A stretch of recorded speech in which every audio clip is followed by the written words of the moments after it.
Hola, muy buenas. Son bienvenidos a su canal Historias Diarias.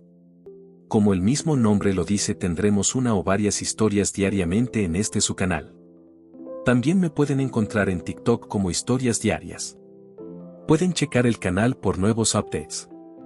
Sin más dilación, los dejo con la historia de hoy. Mi padrastro destruyó lo único que me quedaba de mi padre y no sé cómo seguir viviendo en esta casa. Hola a todos. No suelo escribir en foros, pero estoy desesperado y necesito desahogarme y quizá escuchar opiniones de gente que no nos conoce. Mi familia está rota y siento que he perdido todo. Esto va a ser largo, necesito poner en contexto toda la historia. Mi nombre es Daniel, tengo 22 años y estudio ingeniería mientras trabajo a medio tiempo. Mis padres biológicos, Clara y Roberto, estaban locamente enamorados. Mi padre era carpintero, un artesano de verdad. Podía coger un trozo de madera y convertirlo en algo con alma. Murió en un accidente de tráfico cuando yo tenía 9 años. Su pérdida dejó un vacío en mi vida que, les juro, todavía perdura. Lo único que me quedó de él, aparte de los recuerdos, fue una carpeta de música. No era un objeto valioso en términos económicos, pero para mí lo era todo. Era de cuero marrón, ya desgastado por el uso, con sus iniciales, R.A., grabadas en una esquina en letras doradas descoloridas.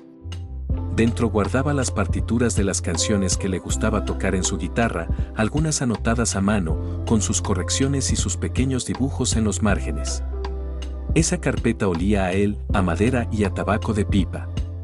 Era mi talismán, el objeto al que acudía cuando tenía un examen importante, cuando me sentía triste o cuando simplemente extrañaba escuchar su voz. Era el puente tangible que me conectaba con el hombre que me enseñó a montar en bici y a ver las estrellas. Mi madre, Clara, es una mujer buena y fuerte. Criarme sola no fue fácil para ella, y siempre le estaré agradecido por su esfuerzo. Después de casi 8 años de viudedad, conoció a Eduardo. Eduardo es, bueno, es la definición de un hombre exitoso según los estándares convencionales.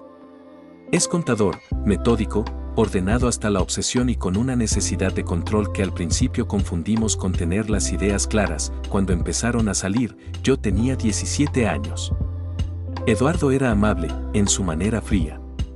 Me preguntaba por mis estudios, pero no por mis gustos. Recuerdo que una vez le conté entusiasmado sobre un proyecto de robótica en el instituto y él me respondió con un muy bien, Daniel. Es importante que tengas hobbies que sumen a tu currículum. No entendía el concepto de hacer algo por pura pasión. Se casaron hace 3 años y Eduardo se mudó a nuestra casa. Nuestra casa. La casa que mi padre eligió, en la que arregló cada grieta y en la que construyó con sus propias manos la estantería del salón. Ese fue el primer punto de fricción. Para Eduardo, nuestra casa era un espacio que necesitaba ser optimizado. Empezó a hablar de modernizar, de deshacerse de trastos viejos. Para mí, cada trasto era un recuerdo, la dinámica se estableció rápido. Eduardo ve el mundo en términos de eficiencia y lógica. Los sentimientos, la nostalgia, son para él impedimentos emocionales que evitan avanzar. Mi madre, quizá cansada de tantos años de lucha, encontró en él una estabilidad financiera y emocional que le resultó reconfortante. Empezó a ceder. Pequeñas cosas al principio, cambiar las cortinas, pintar las paredes de un color más neutro. Luego, guardar las fotos de mi padre en el álbum y no tanto en la mesa del salón. Es lo sano, Daniel, hay que hacer espacio para lo nuevo, me decía mi madre con una sonrisa triste. Yo me encerraba en mi habitación con la carpeta de música de mi padre. Era mi búnker, mi santuario. Eduardo nunca entendió esa conexión. En varias ocasiones hizo comentarios pasivo-agresivos. ¿No es ya hora de dejar atrás el pasado, Daniel? Un hombre debe mirar hacia adelante. O esa carpeta está muy deteriorada, desprende un olor rancio. Deberías considerar tener tus recuerdos en formato digital, es más ordenado. Siempre le respondía lo mismo, no es tu decisión. Nuestra relación se convirtió en una fría guerra de trincheras, con mi madre como un campo de batalla neutral que sufría los bombardeos de ambos bandos. El conflicto llegó a un punto crítico hace 6 meses. Conseguí un trabajo de prácticas en una empresa muy buena, pero requería que me desplazara 2 horas al día. Mi madre, viéndome agotado, propuso que usáramos parte de los ahorros familiares para comprarme un coche modesto. Fue una idea suya, y yo, la verdad, me emocioné. Eduardo se opuso rotundamente. Según él, era un gasto innecesario. Yo a su edad me iba en transporte público 4 horas al día y no me morí. Es una lección de disciplina. Comprarle un coche es malacostumbrarlo. La discusión fue feroz. Yo le acusé de ser un tacaño que no me veía como un hijo, sino como una partida en su libro de contabilidad. Él me acusó de ser un niño mimado que se aferraba al pasado y no valoraba el esfuerzo real. Al final, no hubo coche. Yo seguí con mi rutina agotadora, pero el resentimiento que sentía hacia Eduardo se solidificó como una roca. La atmósfera en casa era irrespirable. Dejé de hablarle casi por completo. Las comidas eran silenciosas, solo rotas por el sonido de los cubiertos y los intentos fallidos de mi madre de iniciar una conversación trivial. Ahora, el desastre. La semana pasada fue mi cumpleaños. Cumplí 22 años. Fue un día horrible. Tuve un examen muy difícil por la mañana y en el trabajo me llovieron críticas por un error que no fue mío. Llegué a casa hecho polvo, deseando solo encerrarme en mi habitación, abrazar la carpeta de mi padre y sentirme, aunque fuera por un momento, un niño otra vez, seguro y amado. Entré en casa y noté un olor extraño. A limpio, a químico, como si hubieran fregado todo con lejía. Fui directo a mi habitación y, al abrir la puerta, me quedé paralizado. Mi escritorio, que siempre tenía un cierto caos controlado, apuntes, libros, la carpeta de mi padre, estaba impecable. Demasiado impecable. No estaba mi carpeta, el corazón empezó a latirme con fuerza.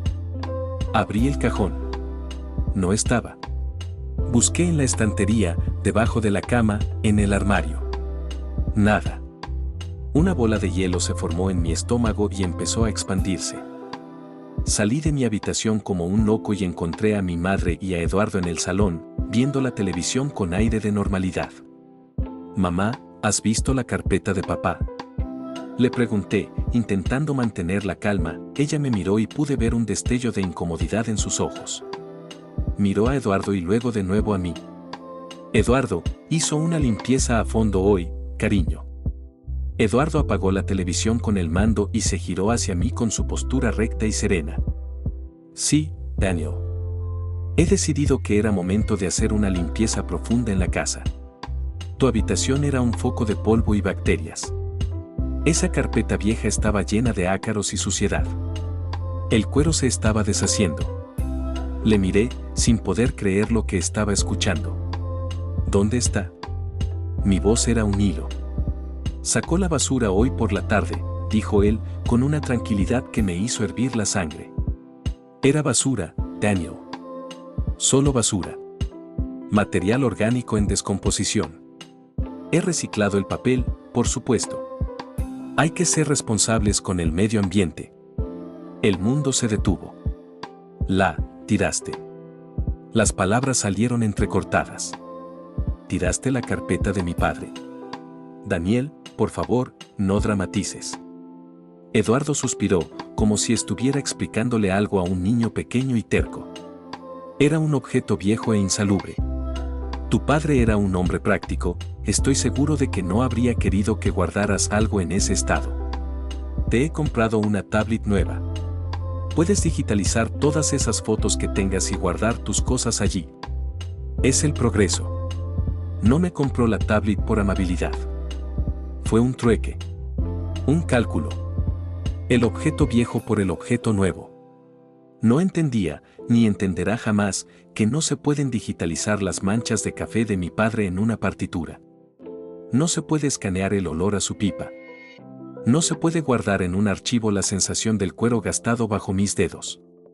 Era mío, fue lo único que pude decir. Mi voz empezaba a quebrarse. No era tuyo. No tenías derecho. Vivo en esta casa y contribuyo a su mantenimiento. La salubridad es mi responsabilidad, dijo él con firmeza. Además, tu madre estuvo de acuerdo en que era necesaria una limpieza. Miré a mi madre. Ella tenía los ojos llenos de lágrimas, pero no dijo nada. Solo bajó la mirada. Su silencio fue la peor puñalada. En ese momento, no solo sentí la traición de Eduardo, sino la suya. Ella lo permitió. Lo sabía, o al menos, lo sospechaba, y no hizo nada para evitarlo. ¿Cómo pudiste?, le susurré a ella. ¿Sabías lo que significaba para mí? Ella intentó hablar.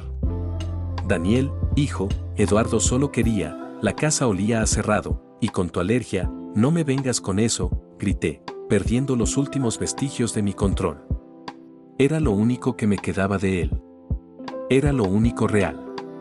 Y tú lo tiraste a la basura como si fuera una cáscara de plátano. Eduardo se puso de pie.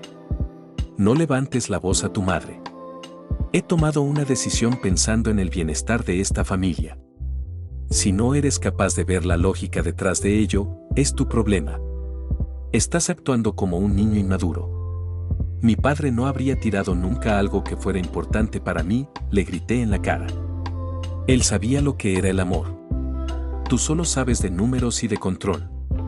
Eres un extraño en esta casa, en la casa que él construyó. La palabra extraño le dio en el blanco. Su rostro se congestionó. Esta casa es mía tanto como tuya ahora. Y si no te gustan las normas de esta familia, quizá deberías considerar seriamente si este es tu lugar. Fue entonces cuando lo supe. No había vuelta atrás. Mi madre seguía llorando en silencio, atrapada en su sillón, atrapada entre el hombre al que juró amar y el hijo al que juró proteger. Salí del salón y me encerré en mi habitación. No lloré. Sentí un vacío tan enorme, tan absoluto, que las lágrimas no podían llenarlo. Eduardo no solo había tirado una carpeta. Había tirado mi ancla al pasado, mi consuelo en el presente y una parte fundamental de mi identidad. Y mi madre, al no detenerlo, había sido su cómplice. Eso fue hace 5 días. Desde entonces, no he intercambiado una palabra con Eduardo. Le hablo a mi madre solo para lo indispensable. Me siento como un fantasma en mi propia casa. He ido al vertedero, era una locura, lo sé. Pero era demasiado tarde. Ya no estaba. Se fue para siempre, no sé qué hacer. Siento un rencor que me está carcomiendo por dentro.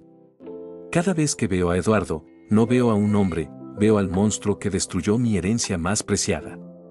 Y a mi madre, la veo como a una extraña, una mujer a la que ya no reconozco. ¿Cómo se puede perdonar algo así? ¿Cómo puedo seguir viviendo bajo el mismo techo que ellos? Siento que he perdido a mi padre por segunda vez, y que esta vez, mi madre me ha abandonado también. Si has llegado hasta aquí, gracias por leerme. Solo necesitaba sacar esto de mi pecho. Han pasado 3 semanas desde el incidente. Así es como lo pienso ahora, con mayúsculas, como un evento catastrófico que dividió mi vida en un antes y un después. La casa ya no es una casa, es un campo de batalla en alto el fuego, donde cada habitación está cargada de silencios elocuentes y miradas que se esquivan. Mi rutina es ahora militar. Llego de la universidad o del trabajo, murmuro un hola dirigido al vacío si mi madre está cerca, y me encierro en mi habitación. He comprado un pestillo de seguridad, de esos que se atornillan a la puerta. Fue un mensaje claro y deliberado: este es mi territorio. Aquí no entras. Eduardo frunció el ceño cuando lo vio, pero no dijo nada. Mi madre me miró con una pena tan profunda que casi me hace sentir culpable. Casi, ella intenta puentear el abismo. Deja platos con comida que a mí me gusta fuera de mi puerta, como si yo fuera un animal salvaje al que hay que aplacar. Daniel, hice ese pastel de chocolate que tanto te gusta, dice a través de la madera. Yo dejo el plato allí, intacto, hasta que ella vuelve a recogerlo, horas después. Oigo sus suspiros. Es un sonido desgarrador, pero cada vez que siento la tentación de ceder, una voz dentro de mí me grita: ella lo permitió. Ella lo dejó pasar. Eduardo, por su parte, ha adoptado la postura del ofendido. Él no fue quien gritó o dramatizó. En su mente, ejecutó una acción lógica y necesaria para la salubridad del hogar, y yo he respondido con una rabieta desproporcionada. Sus comentarios ahora son más sutiles, pero no por ello menos punzantes. Los hace en la cena, los 3 sentados en una mesa que parece tener kilómetros de largo. El presupuesto familiar de este mes ha mejorado un 10% al eliminar gastos superfluos, dice, mirando su plato. No me mira a mí, pero el mensaje es para mí. El coche. Siempre vuelve al coche, a la idea de que soy un derrochador emocional, o, hablando con mi madre como si yo no estuviera. Clara, es importante que la gente aprenda a valorar lo que tiene en el presente, en lugar de aferrarse a fantasmas del pasado. El progreso exige desapego. Cada una de esas frases es un clavo más en el ataúd de nuestra relación. Yo me limito a comer en silencio, saboreando el amargor que impregna cada bocado. Ayer ocurrió algo que cambió la naturaleza de nuestro conflicto. Llegué a casa y encontré un paquete rectangular, envuelto en un papel de regalo caro, sobre mi cama. Mi madre había entrado mientras yo no estaba, algo que nuestro nuevo acuerdo tácito prohibía. Sentí una inmediata invasión. Al lado del paquete, una nota de su puño y letra: Daniel, espero que esto pueda ayudar. Con todo mi amor, mamá. Con manos que temblaban de una mezcla de rabia y curiosidad malsana, abrí el paquete. Dentro había una tablet de última generación. Exactamente el mismo modelo que Eduardo había mencionado con tanta despreocupación cuando anunció la destrucción de la carpeta.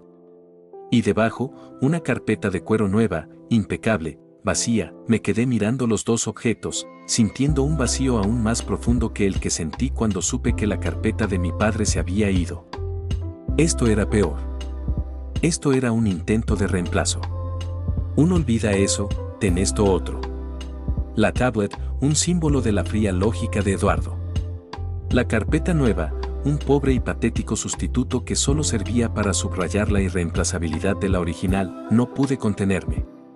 Salí de mi habitación con los dos objetos en la mano.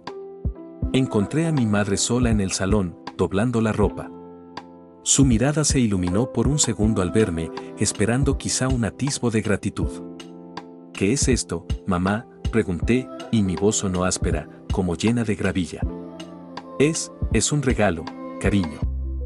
Pensé que, quizás si tenías una manera de guardar los recuerdos de otra forma, y la carpeta nueva es bonita, ¿verdad? Es de cuero genuino. De cuero genuino, repetí, sin poder diseminar el sarcasmo. ¿Y esto?, dije, alzando la tablet. ¿Fue idea de Eduardo? ¿Un trueque? ¿La carpeta vieja por la tecnología nueva? Ella palideció. No, Daniel, fue idea mía. Solo quiero que estés bien, que no sufras tanto, sufrir. La interrumpí, y noté cómo la rabia me nublaba la visión. No lo entiendes. Nunca lo entenderás. Esto no es sobre guardar recuerdos. Era su carpeta. Con sus anotaciones, sus manchas, su olor. Era el objeto que él sostenía. No se puede reemplazar con un trozo de plástico y una carpeta que huele a fábrica. Le lancé los dos objetos al sofá. No con fuerza, pero con un desprecio absoluto. Cayeron sobre la ropa limpia y doblada. Guárdalos. O devuélvelos. No los quiero. No quiero nada que venga de esta farsa. Mi voz se quebró. Lo que quiero es que me devuelvas la carpeta de papá. Y como no puedes, no me des nada. La vi desmoronarse. Se dejó caer en el sillón y enterró su rostro en las manos. No sé qué hacer, Daniel. No sé cómo arreglarlo. Eduardo no lo hizo por maldad, es solo su manera de ser, ahí estaba. Justificándolo de nuevo. Eligiendo su lado, una vez más. Su manera de ser destruyó una parte de mí, dije, con una calma que me asustó a mí mismo. Y tu manera de ser fue permitirlo. Así que, por favor, no intentes arreglar nada. No se puede arreglar. Di media vuelta y regresé a mi habitación, cerrando la puerta con el pestillo. Oí sus sollozos a través de la puerta, pero esta vez, mi corazón se mantuvo como una piedra. El rencor me ha construido un caparazón, y es más fuerte que su dolor. Hoy, he decidido que no puedo seguir así. Esto me está consumiendo. Mi rendimiento en la universidad ha caído en picado. En el trabajo, estoy distraído y irritable. Mi vida social es inexistente. Todo mi mundo se ha reducido a esta habitación y al pozo de amargura que llevo dentro. He estado buscando pisos compartidos en internet. Son caros y significaría trabajar más horas, quizá alargar la carrera. Pero cada vez que pienso en salir de esta habitación y ver la cara de Eduardo, en escuchar sus comentarios pasivo-agresivos, en sentir la mirada culpable de mi madre, sé que es la única salida. Anoche, soñé con mi padre. Soñé que estaba en su taller, oliendo el serrín y la cola. Él estaba de espaldas, trabajando en un trozo de madera. Yo le llamaba, pero no se daba la vuelta. Solo alcancé a ver, sobre su banco de trabajo, la carpeta de música, intacta. Me desperté con un dolor en el pecho tan agudo que pensé que me moría. Fue entonces cuando supe que no solo estoy enfadado con Eduardo y mi madre. Estoy de luto. De luto por mi padre, de nuevo. Y de luto por la madre que creía que me protegería siempre. Mañana tengo cita para ver una habitación en un piso cerca de la universidad. No les he dicho nada. Se lo diré cuando tenga la decisión tomada, cuando tenga un pie fuera de la puerta. Sé que será otra bomba. Mi madre lo interpretará como un abandono. Eduardo, como un acto de rebeldía juvenil e ingratitud, pero yo lo veo como una necesidad de supervivencia. Si me quedo aquí, este rencor me va a definir, me va a deformar. Voy a convertirme en una versión de mí mismo que no quiero conocer. A veces me pregunto qué habría hecho mi padre. ¿Me habría dicho que me quedara, que luchara? ¿O me habría dicho que saliera y construyera mi propia vida, lejos de la toxicidad? No lo sé. Lo único que sé es que su recuerdo, el verdadero, el que llevo dentro, no está seguro en esta casa. Y tengo que ponerme a salvo yo para poder salvarlo a él. Esta es mi realidad ahora. Planificar mi huida en silencio, mientras finjo que todo sigue igual. Es agotador. Pero es la única luz que veo al final de este túnel oscuro y frío. Firmé el contrato esta mañana. La habitación es pequeña, en un piso compartido con 2 compañeros de la universidad a los que apenas conozco. Está en un edificio antiguo, las paredes son finas y huele a frito del restaurante de abajo. Pero es mía. O, al menos, el alquiler de los próximos 6 meses lo pagaré yo. La libertad tiene un olor peculiar, y no es precisamente agradable, pero es real. Durante estos 3 días, he estado moviéndome como un fantasma dentro de mi propia vida, reuniendo mis cosas en cajas de cartón que compré en un supermercado. Lo hago a escondidas, cuando Eduardo está en la oficina y mi madre hace la compra. Cada libro, cada prenda de ropa que doblo y meto en una caja es un clavo menos que me ata a este lugar. El proceso es dolorosamente terapéutico. Me obliga a decidir qué me llevo de mi vida anterior y qué dejo atrás. La mayoría de las decisiones son fáciles.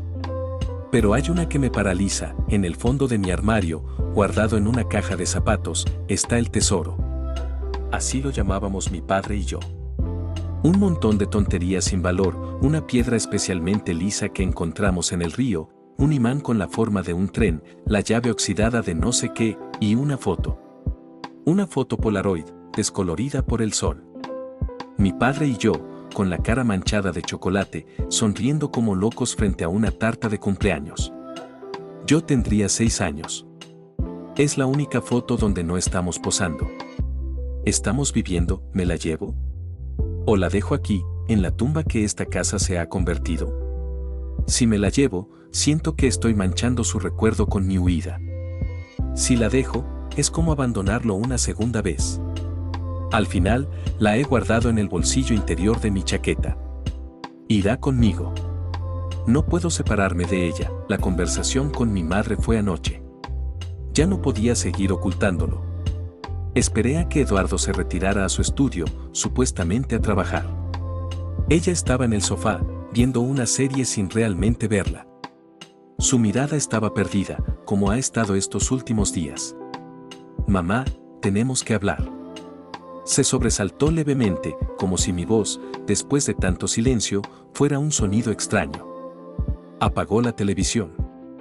Sí, hijo. Su voz era un hilo de esperanza. Tal vez pensó que al fin iba a ceder, a aceptar su regalo fallido, a perdonar. Me senté en el sillón frente a ella, no a su lado. La distancia física era necesaria. Respiré hondo. Me voy de casa. He alquilado una habitación. Me mudo el sábado. El silencio que siguió fue denso, pesado. Podía ver las palabras chocando contra ella, rompiéndose en mil pedazos detrás de sus ojos. Palideció. ¿Qué? Fue lo único que pudo articular. Me voy. Este sábado. Lo repetí, con una frialdad que ni yo mismo sabía que podía poseer. Pero, ¿por qué? ¿A dónde? ¿Con quién? Se inclinó hacia adelante, sus manos aferrándose a las rodillas. Daniel, esto es una locura. Estás enojado, lo entiendo, pero irte de casa. No podemos resolver las cosas así. ¿Qué cosas, mamá?, pregunté, manteniendo la calma. ¿Qué cosas exactamente quieres resolver? Que Eduardo tiró la carpeta. Eso no se puede resolver. Está hecho. Que tú no hiciste nada para evitarlo. Eso tampoco tiene vuelta atrás. Lo único que queda es las consecuencias.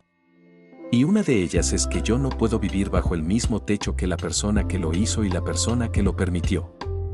Yo soy tu madre, dijo, y su voz se quebró en un grito ahogado. Esta es tu casa. Ya no. Esas dos palabras sonaron como un portazo. Esta casa ya no me siente a mí.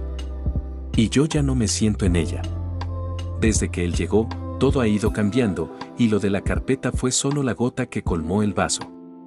Me está costando la salud, mamá. Me está costando ser quien soy.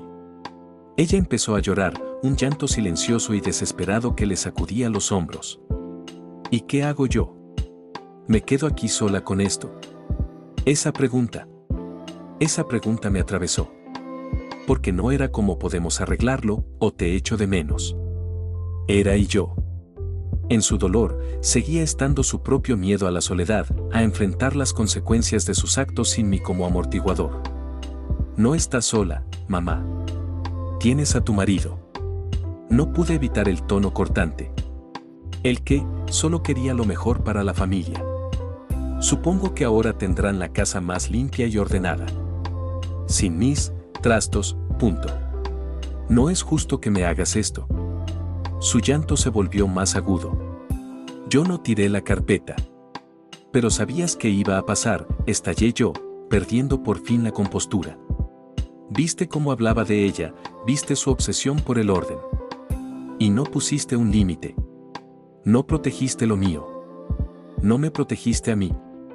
Eres mi madre. Se suponía que debías protegerme.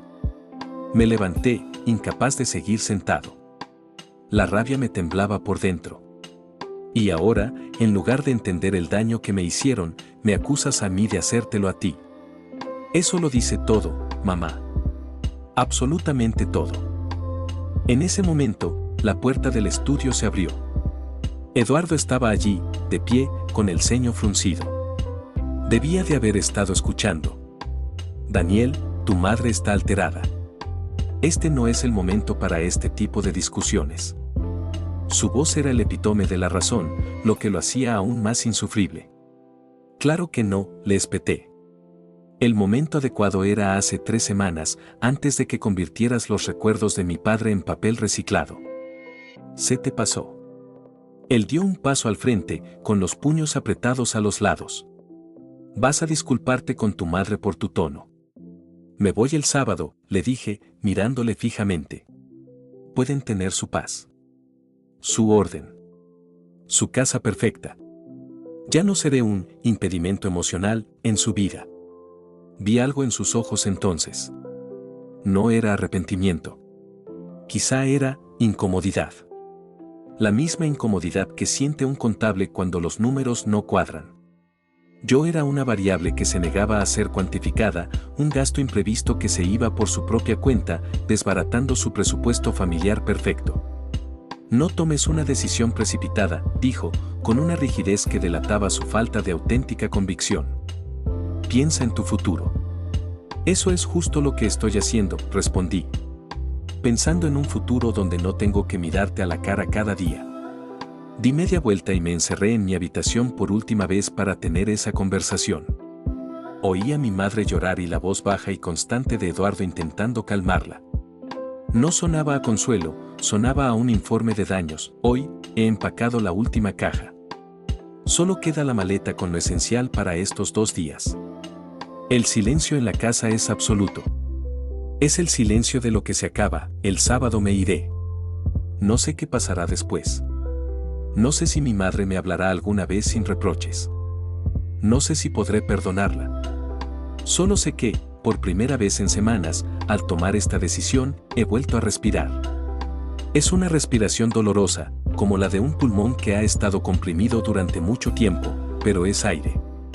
Es mi aire, y en mi bolsillo, la foto de mi padre y yo nos preparamos para el viaje. El sábado amaneció con un cielo plomizo y pesado, como si el tiempo mismo se resistiera a lo que iba a ocurrir. Me desperté antes del amanecer, con la misma sensación de vacío y determinación que me ha acompañado estos últimos días. No había vuelta atrás, salí de mi habitación y encontré el desayuno puesto sobre la mesa de la cocina. Un gesto de mi madre, un último y silencioso intento de normalidad. Café, zumo de naranja, tostadas. Ella estaba sentada, con las manos alrededor de una taza, mirando fijamente la pared. Parecía haber envejecido 10 años en una noche. Buenos días, murmuré, evitando su mirada. Buenos días, Daniel. Su voz era ronca, gastada por el llanto. Nos sentamos a comer en un silencio que era casi físico, tan espeso que se podía cortar. El sonido de mi cuchillo al untar mantequilla en la tostada resonó como un trueno en la cocina. Eduardo no estaba. Supuse que había decidido evitar la escena, refugiarse en su estudio o quizás salir temprano.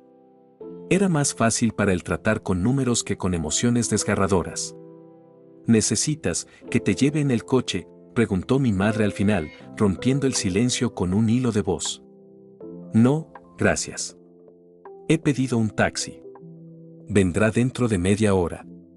Asintió lentamente, como si cada movimiento requiriera un esfuerzo sobrehumano. Sus ojos estaban enrojecidos e hinchados. Daniel, por favor. Empezó, pero se interrumpió, tragando saliva. ¿Podrás? Quiero decir, ¿vendrás a visitarnos? La miré entonces. De verdad la miré. Y vi, no a la mujer que había permitido la destrucción de mi mundo, sino a mi madre, asustada y perdida. El rencor en mi pecho se agitó, pero esta vez, debajo de él, había un dolor tan profundo y tan antiguo que me dejó sin aliento. No lo sé, mamá, respondí con honestidad. La herida estaba demasiado fresca, la traición demasiado cercana. Necesito tiempo. Necesito estar lejos de aquí para poder pensar. Ella asintió de nuevo, incapaz de contener una lágrima que se deslizó por su mejilla. No intentó secársela. Yo solo quería que fuéramos una familia, susurró. Una familia normal. Éramos una familia, dije, y mi voz sonó más suave de lo que esperaba. Tú y yo. Lo éramos. Después de papá, nos tuvimos el uno al otro. Hasta que llegó Eduardo y tú decidiste que su versión de normal era más importante que la nuestra. No lo dije con rabia. Lo dije como un hecho. Una verdad dolorosa e irreversible. Ella no lo negó. Bajó la cabeza y dejó que las lágrimas cayeran sobre la mesa. El timbre del taxi sonó como un disparo en el silencio de la casa.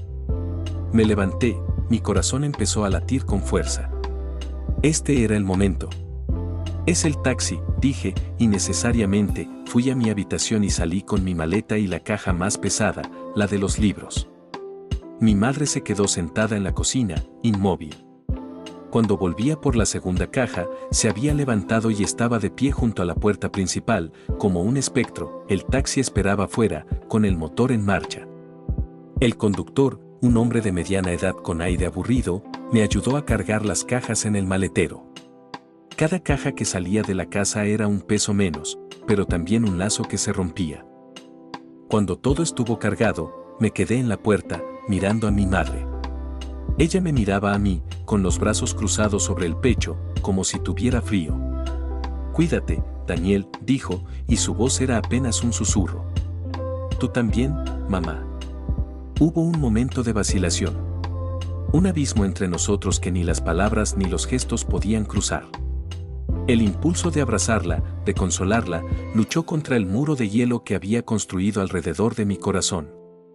El muro ganó, di media vuelta y me dirigí al taxi. Al abrir la puerta, una voz detrás de mí me detuvo. Daniel. Me volví. Eduardo estaba en la puerta de su estudio, al fondo del pasillo. No se acercó. Se quedó allí, de pie, con su postura rígida. Que te vaya bien, dijo, no era un deseo sincero. Era un formalismo. Un cierre. La manera de decir este asunto queda terminado, asentí con la cabeza, sin decir nada. Me metí en el taxi y cerré la puerta. ¿A dónde vamos, joven?, preguntó el conductor, le di la dirección. Mientras el coche se ponía en marcha, no pude evitar mirar por la ventanilla trasera. Mi madre seguía en la puerta, una figura cada vez más pequeña y solitaria, hasta que un giro de la calle la ocultó para siempre. No lloré. Sentí una extraña calma, un entumecimiento de la mente y el cuerpo.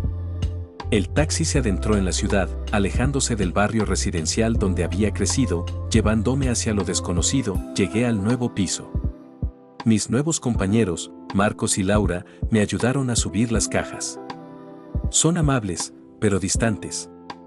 Estamos todos en nuestra propia burbuja. Mi habitación es pequeña, las paredes están desnudas y huele a pintura nueva. Coloqué la caja con la foto de mi padre y yo sobre la mesilla de noche. Es lo primero que veo, ahora, sentado en el borde de la cama, en el silencio de esta habitación que aún no es mía, la realidad empieza a asentarse.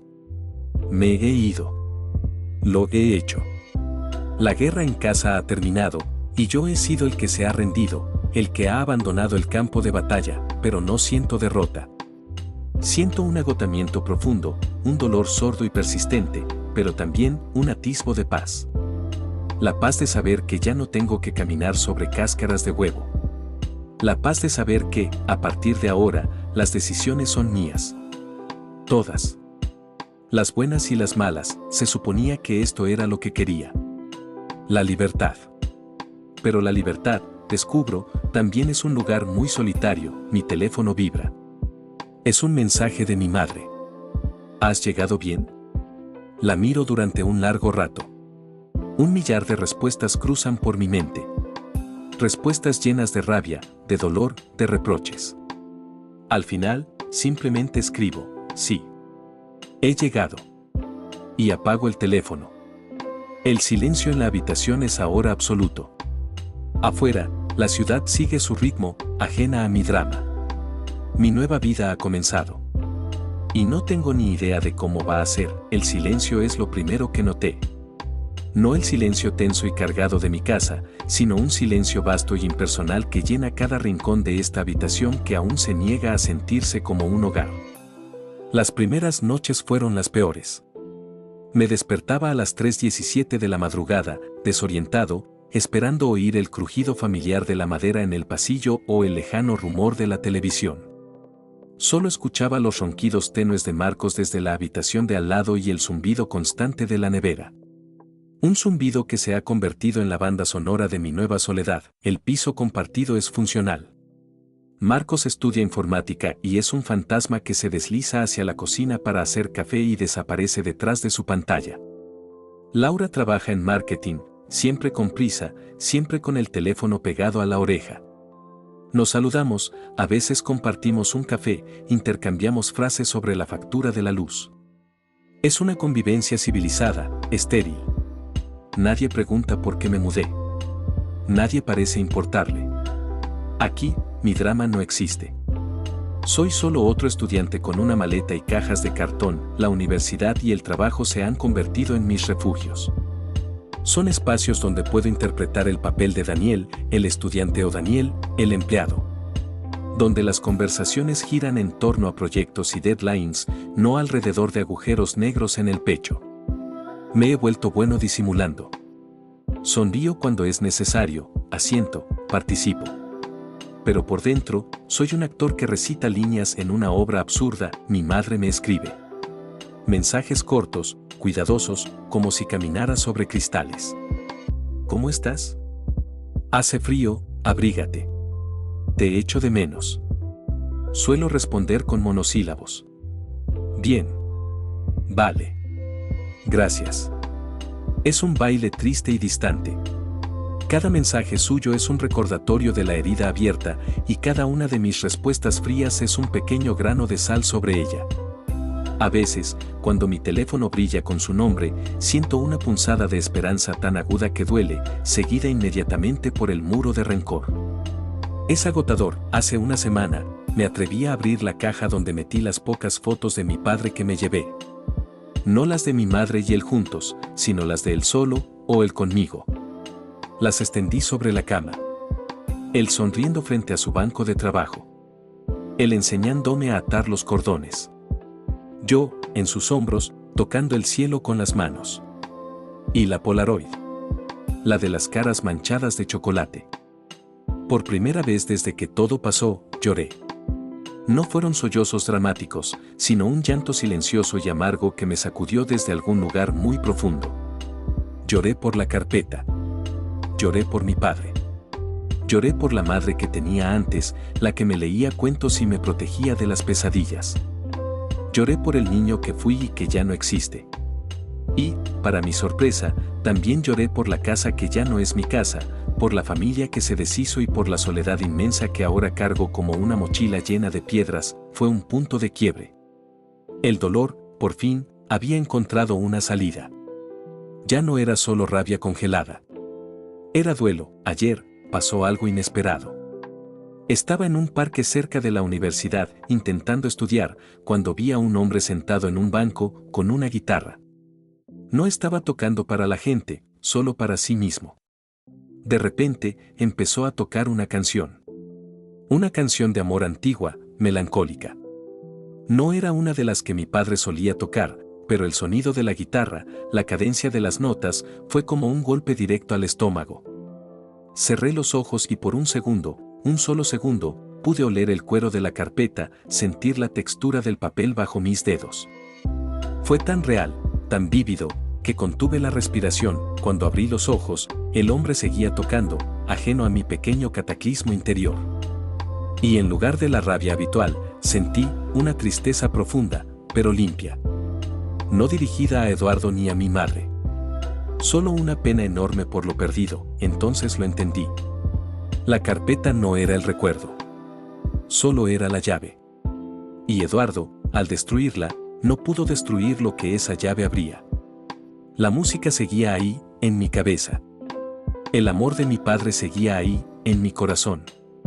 Lo había estado guardando bajo llave, creyendo que al perder la llave, perdía el tesoro.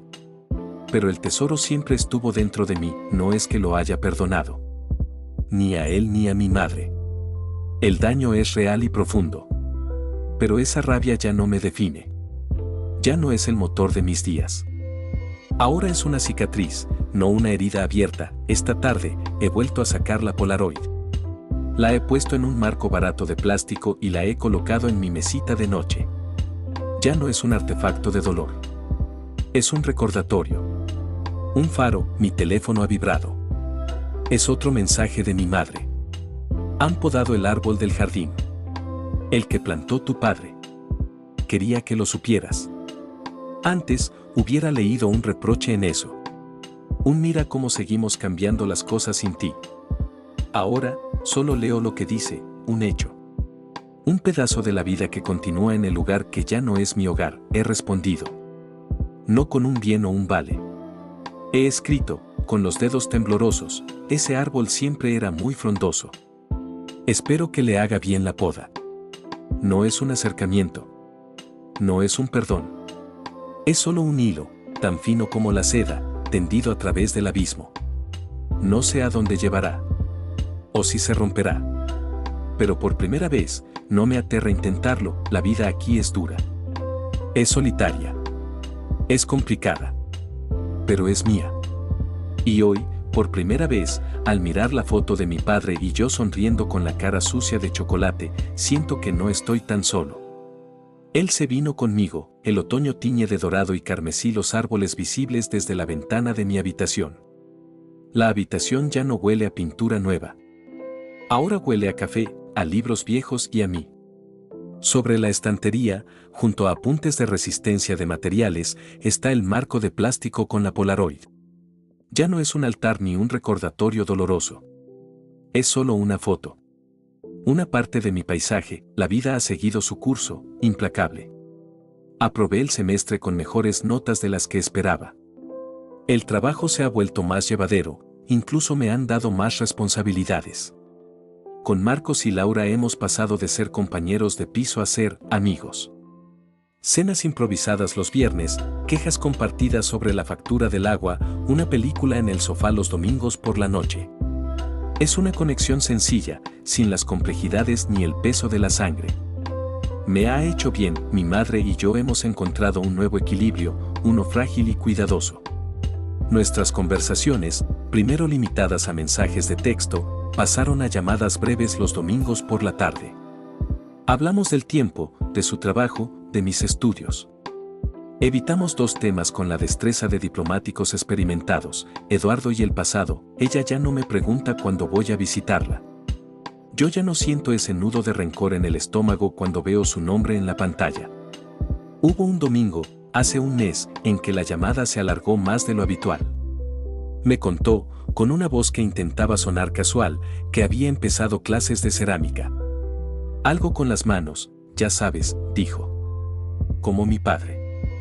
No lo mencionó, pero la sombra de él estuvo ahí, en el silencio que siguió. Fue un silencio cómodo, no acusador. Respecto a Eduardo, no hay noticias. Y está bien. Lo pienso a veces, no con rabia, sino con una especie de lástima distante. Un hombre que vive en una prisión de su propia lógica, incapaz de entender los paisajes complejos y desordenados del corazón. Mi madre no habla de él, y yo no pregunto. Es un capítulo cerrado en mi vida. Hoy es sábado. Tengo la ventana abierta y el aire fresco entra en la habitación. Estoy ordenando unos papeles cuando encuentro, entre carpetas de la universidad, una hoja suelta. Es una fotocopia antigua de una partitura de guitarra. La Grima de Tárrega. La copia que hice para un trabajo del instituto, olvidada entre mis cosas. El original, con las anotaciones de mi padre, se perdió para siempre. La sostengo en las manos. Ya no duele. Echo de menos la textura del papel original, el olor, las manchas de café. Lo echo de menos con una ternura amarga. Pero la música sigue aquí. En mi cabeza. La tarareo en voz baja mientras miro la fotocopia, y entonces, hago algo que no he hecho en años. Salgo de mi habitación, cojo la chaqueta y salgo a la calle. Camino sin rumbo fijo, dejando que la brisa me guíe. Termino frente a una pequeña tienda de música, de esas que parecen ancladas en otro tiempo. En el escaparate hay guitarras acústicas colgadas. Empujo la puerta. Suena una campanilla. El local huele a madera pulida y a paz. Un hombre mayor, con gafas y un delantal, levanta la vista desde detrás del mostrador. Buenos días, joven, ¿busca algo en particular? Mis ojos recorren las guitarras. Se posan en una, de caoba, sencilla. No es la de mi padre. Nunca lo será, solo mirar, digo. El hombre asiente y vuelve a su tarea, limpiando el diapasón de un violín con un paño suave. Me acerco a la guitarra. Extiendo la mano y paso los dedos por la caja de resonancia. La madera está fresca y lisa. No es el recuerdo. Es algo nuevo, ¿puedo? Pregunto. Claro, responde el hombre sin levantar la vista. Tomo la guitarra con cuidado. Es más ligera de lo que esperaba. Me siento en un taburete que hay junto a la pared y la coloco sobre mi rodilla, buscando una postura que solo recuerdo de la infancia. Apoyo los dedos sobre las cuerdas en el quinto traste, formando un acorde de la mayor, el primero que mi padre me enseñó. Respiro hondo y pulso las cuerdas, el sonido llena la tienda, cálido, vibrante, vivo. No es perfecto. Mis dedos están torpes, olvidados. Pero es sonido. Es música. Es futuro, una sonrisa, pequeña pero genuina, se dibuja en mis labios. No es la sonrisa del niño de la Polaroid, inconsciente y feliz. Es la sonrisa de alguien que ha atravesado la tormenta y ha encontrado, no la orilla, sino la fuerza para seguir navegando. No sé tocar esta canción. Pero puedo aprender, bajo la guitarra con cuidado y la devuelvo a su sitio. Gracias, le digo al hombre, cuando quieras, responde él, con una mirada que parece entenderlo todo sin necesidad de palabras. Salgo a la calle. La luz del atardecer baña la ciudad. Saco el teléfono. Hay un mensaje de mi madre. ¿Quedamos a tomar un café algún día de estos? Cuando tú quieras. Esta vez, no lo pienso. Respondo de inmediato, sí. Me gustaría, ¿el próximo domingo? Su respuesta llega en segundos, perfecto. Guardo el teléfono en el bolsillo y sigo caminando. El frío del aire ya no me parece hostil. Me despierta. Recuerdo la carpeta. Recuerdo la música. Recuerdo a mi padre. El dolor está ahí, será siempre una parte de mí, como una veta en la madera. Pero yo no me defan. Ya no me inmoviliza, no sé qué pasará el domingo con mi madre. No sé si podremos reconstruir algo. No sé si quiero volver a esa casa. Pero por primera vez, la posibilidad no me asusta, miro hacia adelante, hacia donde se pierde la calle. Tengo mis propias heridas que sanar, mi propia música que aprender, mi propia vida que construir. Y hoy, por primera vez en mucho, mucho tiempo, siento que tal vez, solo tal vez, voy a estar bien. Espero que haya sido de su agrado la historia de hoy.